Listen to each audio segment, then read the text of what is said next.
আজকে এই ফসা মাছগুলো একটু আলাদা টাইপের রান্না করব। এই রান্নাটা একবার করলে বারবার রান্না করে খেতে ইচ্ছা করবে, আর টেস্টি কিন্তু দারুণ হবে। রাধে রাধে বন্ধুরা, সবাইকে স্বাগত জানাই। যে যেখানেই থাকো ভালো থাকো, সুস্থ থাকো।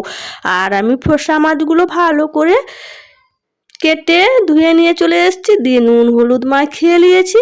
তারপরে একটা গ্রাইন্ডারের মধ্যে লঙ্কা আর বাদামের ভাজা, রসুন গোটা কয়েক ছাড়িয়ে নিয়েছি, আদা কুচি একটু, আর পেঁয়াজ দুটা মতো দিয়ে দিলাম, আর টমেটো একটা কেটে দিয়ে দিলাম। একটু জল দিয়ে ভালো করে পেস্ট করে নেব। পেস্ট হয়ে গেছে, এবার কড়াই বসিয়ে দিয়েছি, কড়াইতে তেল দিয়েছি, তেলটা গরম হয়ে গেছে। ফসা মাছগুলো একটা একটা করে তেলের মধ্যে দিয়ে দিলাম, দিয়ে এপিট ওপিট উল্টিয়ে ভালো করে ভেজে নিলাম।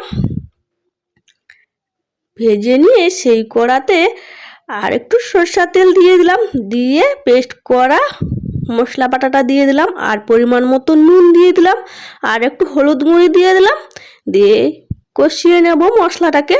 কষানোর পরে আমি একটুকু লঙ্কার গুঁড়ি দিয়ে দিলাম, লঙ্কার গুঁড়ি দিয়ে আর মশলা ধোয়া জলটাকে দিয়ে দিলাম, দিয়ে সেই জলটা ফুটবে আর মাছগুলো দিয়ে দিলাম। মাছগুলো দিয়ে একটু লেড়ে নিলাম, লেড়ে নিয়ে কাঁচা লঙ্কা কাটা ছিল দিয়ে দিলাম, দিয়ে নামিয়ে নিলাম।